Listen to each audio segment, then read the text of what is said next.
দিনটা ছিল 1941 সনের 7ই অগাস্ট, যার বাংলা নাম 22শে শ্রাবণ। খবরের কাগজের বিশেষ সংস্করণে সেই অমোঘ সত্যটাকে শিরোধার্য করে বেরিয়ে এসেছিল। রবি অস্তমিত, মুহূর্তে সব কাজ থেমে গেল। কলকাতা শহর উপচে পড়ল রাস্তায়। স্কুল কলেজ শূন্য, রাজকার্য অর্থহীন হয়ে গেল। উকিলের সামলা, পাদ্রির আলখাল্লা, হলুদ আর গেরুয়া রঙের উত্তরীয়, গোল টুপি, বাঁকা টুপি, পাগড়ি, কেউ চলছে, কেউ ছুটছে, কেউ বা দাঁড়িয়ে আছে চুপ করে। থেকে থেকে ঝাঁকে ঝাঁকে বৃষ্টি তার যাওয়ার পথটা ধুয়ে ধুলিহীন করে দিচ্ছে। ঢেউয়ের পর আসছে ঢেউ, ভেঙে ভেঙে ঢেউ ছড়িয়ে যাচ্ছে। সেই ঢেউয়ের চূড়ায়, তলায়, ফেনায় ফেনায় মহামান্য নেতা থেকে সামান্য মানুষে মানুষে গড়া জনতা মিলেমিশে একাকার। তারই মধ্যে শয়ান বনস্পতিকে বহন করে নিয়ে গেল একদল লোক। অথবা সবার আগে আগে ওই যে তিনি নিজেই বুঝে চলেছেন, চলে গেলেন। এমন নয় যে অকাল মৃত্যু, এমন নয় যে অপ্রত্যাশিত, তবু সেই মুহূর্তে কঠিন মাটি ফেটে গিয়ে গহ্বর খুলে গেল।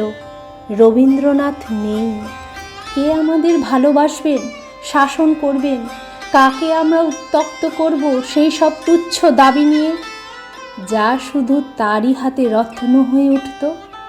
স্বদেশের সংকটের সময় কে আমাদের পরামর্শ দেবেন?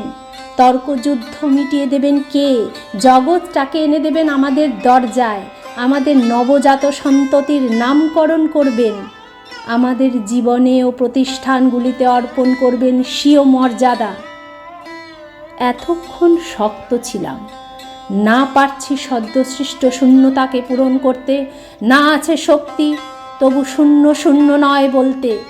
কিন্তু সেই চোখে পড়ল টেবিলের ওপর রাখা তার সঞ্চয়িতা কাব্য সংকলনটি। সেই মুহূর্তে নিজেকে আর ধরে রাখা গেল না। একটা আঘাত বুকের ভেতরটাকে আমূল কাঁপিয়ে দিয়ে গেল। যেন এই দেখাটুকুরই অপেক্ষায় ছিলাম। প্রয়োজন ছিল sweet my child, I live for the বলে ভেঙে পড়া জননীর মতো। কতবার পড়া তার কবিতাগুলোকে মনে হলো অনাথ, পিতৃহীন। স্রষ্টার অন্তর্ধানে তার সৃষ্টি কি করুণ। আস্তে আস্তে বাষ্প জমছে চোখের পাতায়। মনের দিগন্তে আর কোলে কোমল ছায়ায় টের পাচ্ছি ঠেকে যাচ্ছে সূর্যগ্রাসের সময় যেমন ঢাকে। অঝোর বর্ষণ তখন আর বাইরের প্রকৃতিতে নেই। সেই জলধারা ঠাঁই নিয়েছে ঘরে ঘরে, টলমল মনের পর মনে। পরিবেশ যখন স্নাত স্নিগ্ধ, তখন বহ্নিমান চিতা জ্বলছিল গঙ্গার কোলে।